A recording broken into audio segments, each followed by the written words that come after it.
Good morning students, welcome to global arts classes. आज मैं आप लोगों के सामने इंग्लिश ग्रामर का जो पहला पार्ट है ऑर्थोग्राफी जो बेसिक होता है ग्रामर का पार्ट। तो ऑर्थोग्राफी है क्या? ऑर्थोग्राफी इसको हम लोग वर्ण विचार कहते हैं। क्या कहते हैं? वर्ण विचार। Orthography is the study of alphabets. Orthography में हम अल्फाबेट्स का अध्ययन करते हैं। Study of alphabets.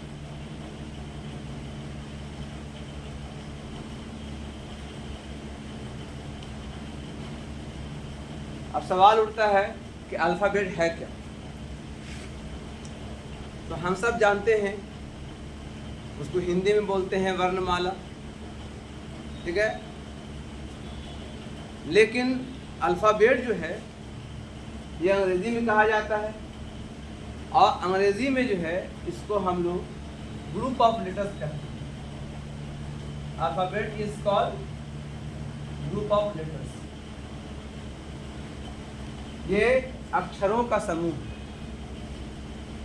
अब यहाँ पर बहुत सारे लोग बताते हैं ग्रामर में कि अल्फ़ाबेट 3 होते या 26 होते।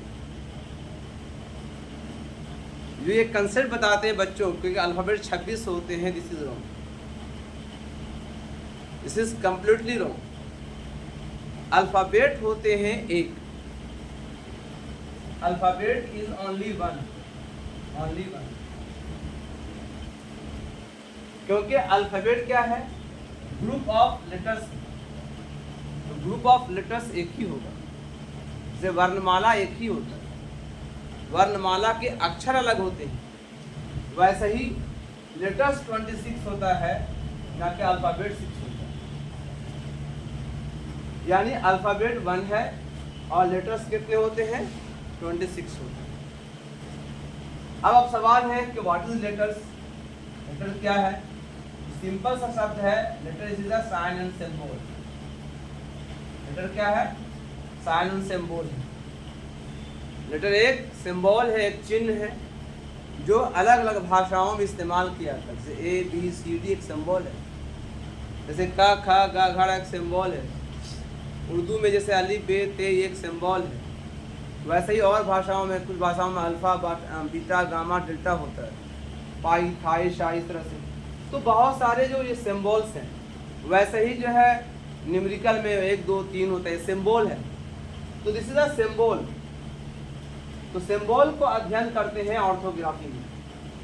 अब सवाल है कि अल्फाबेट जो होते हैं इसके कितने ग्रुप हैं? तो अल्फाबेट को जो है 3 ग्रुप में बांट दिया गया है ना।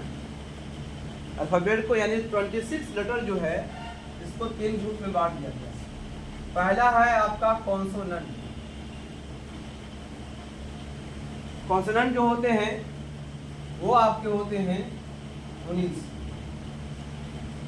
9 कॉन्सोनेंट्स हैं, और दूसरे होते हैं वॉवेल। वॉवेल होते हैं 5, और 2 होते हैं सेमी वॉवेल। इसमें होता है W और Y सेमी वॉवेल, और A E I O U ये हो गया आपका वॉवेल। अब बाकी बचा जो है वो हो गया कॉन्सोनेंट। यानी अल्फाबेट को हम लोग 3 भागों में डिवाइड करते हैं। अब सवाल है कि कॉन्सोनेंट किसे कहते हैं? तो कॉन्सोनेंट का आप 2 डेफिनेशन दे सकते हैं। Which has obstruction of mouth. Obstruction of mouth. पहला डेफिनेशन ये दे सकते हैं, जिसको बोलने में मुंह से रुकावट होती है। दूसरा डेफिनेशन रखते हैं कि it is pronounced with the help of vowel, with the help of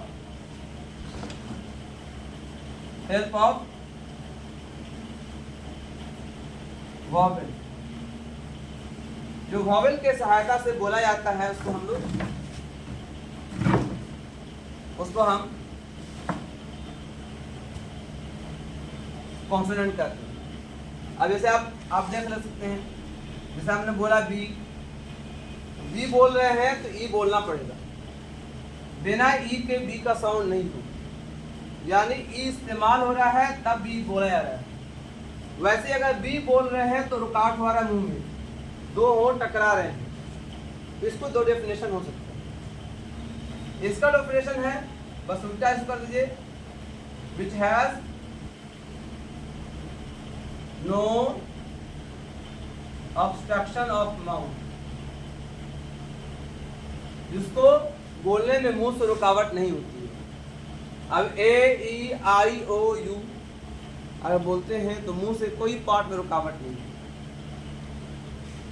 दूसरा इसका डेफिनेशन रखते हैं, इट इज स्पोकन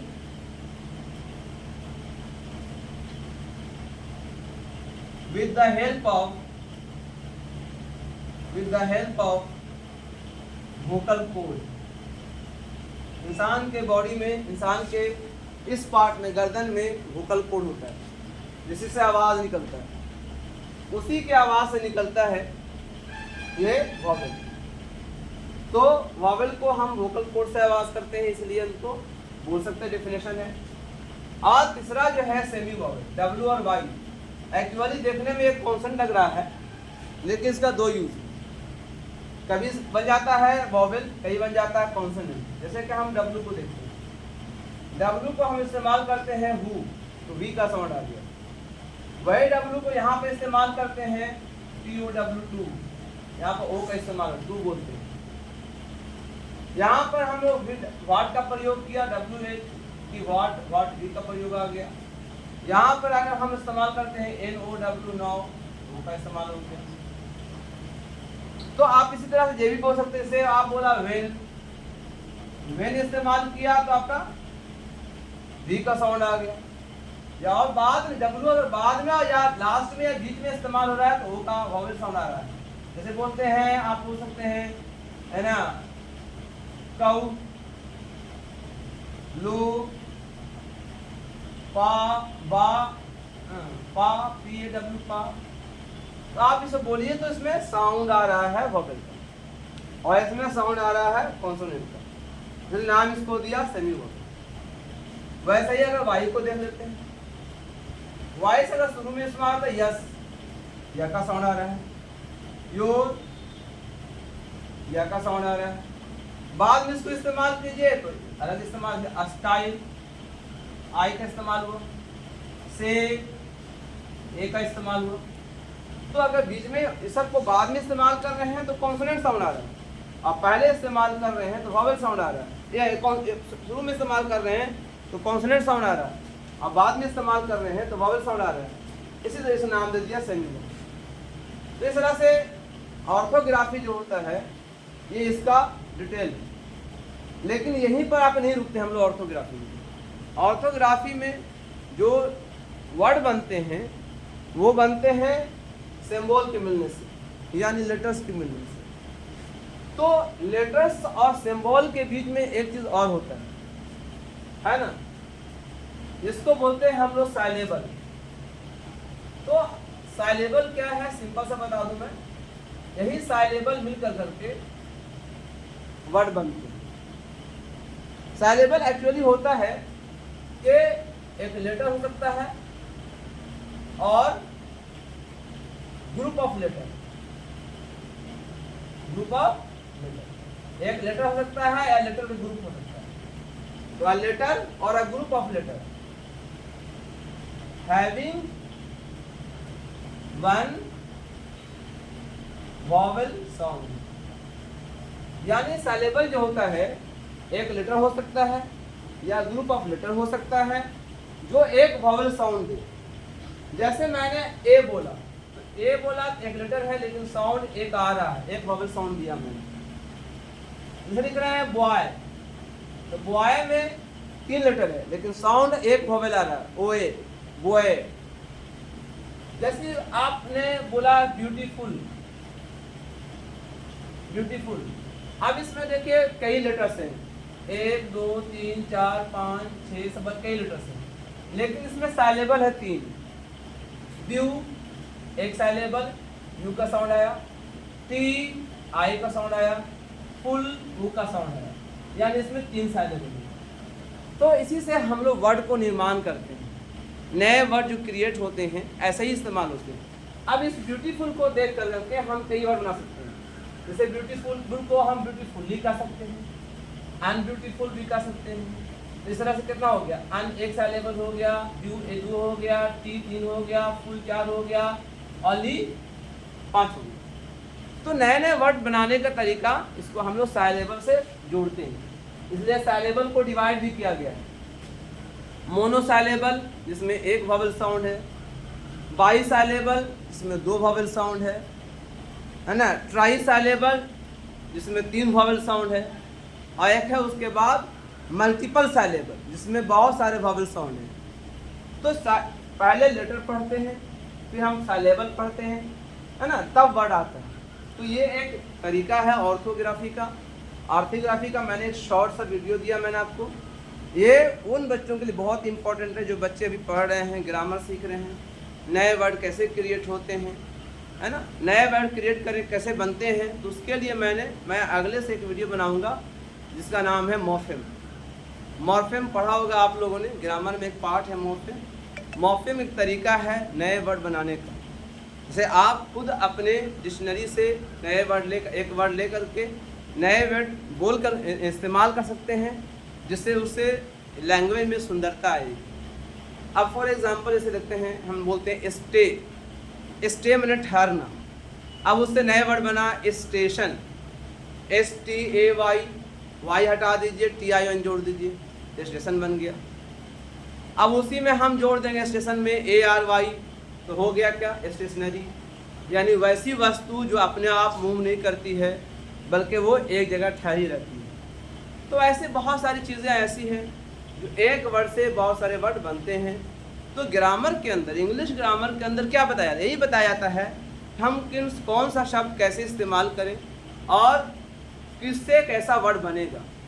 बहुत से बच्चों का एंटोनिम्स, सिनोनिम्स, होमोनिम्स, पैरोनिम्स याद करना होता है, या उसको याद कंपटीशन में बहुत पूछता है आजकल, है ना, खासकर के CUT के एग्ज़ाम में, बैंकिंग में, ऐसा में बहुत सारे काम आते हैं।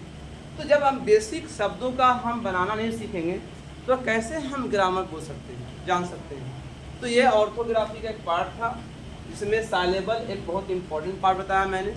बाकी ये सब बहुत से लोग जानते होंगे लेकिन साइलेबल बहुत से लोग नहीं जानते होंगे। साइलेबल फिर से बोल देते हैं, साइलेबल एक पार्ट है, एक है कि जिसमें एक वॉवल साउंड होता है, एक साइलेबल होता है, ठीक है। तो एक लेटर हो सकता है, यानी ए लेटर बोल सकते हैं, ए लेटर, और अ ग्रुप ऑफ लेटर, है ना, हैविंग 1 वॉवल साउंड। अब उसी को साइलेबल कहते हैं। अब इसमें कई तरह का साइलेबल हो सकता है, यानी पहला हो गया जैसे मोनोसाइलेबल, ठीक है, बाईसाइलेबल, है ना, ट्राईसाइलेबल 3 वाला साइलेबल, और मल्टीसाइलेबल, ठीक है। सब साइलेबल जोड़ दीजिए।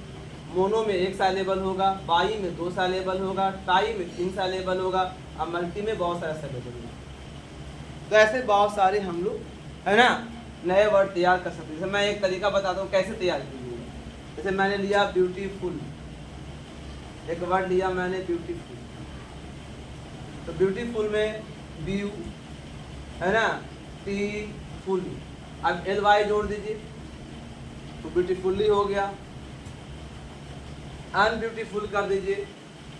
अब इसी को एक और जोड़ना हमको है तो ब्यूटीफुलनेस कर सकते हैं, नया वर्ड बन गया आपको। इसमें LY जोड़ दीजिए तो क्या हो जाएगा, ब्यूटीफुलनेसली कह सकते हैं, अनब्यूटीफुलनेसली। इस तरह से कितना बड़ा वर्ड बन गया, एक ब्यूटीफुल से नया वर्ड बन गया। और इसी ब्यूटीफुल से एक नया वर्ड बनता है ब्यूटी, BAUTY, ब्यूटी बन गया। तो इस तरह से हम नए नए वर्ड क्रिएट कर सकते हैं। आप सोचिए एक वर्ड मैंने लिया, इसमें 4-5 वर्ड बन गए, तो इसी से वर्ड पावर बनता है। तो ये एक बहुत इंपॉर्टेंट पार्ट है ग्रामर का, ऑर्थोग्राफी, जिसको आपके लिए बहुत फ़ायदेमंद है। इस वीडियो को लाइक कीजिए, सब्सक्राइब कीजिए और शेयर कीजिए। Thank you.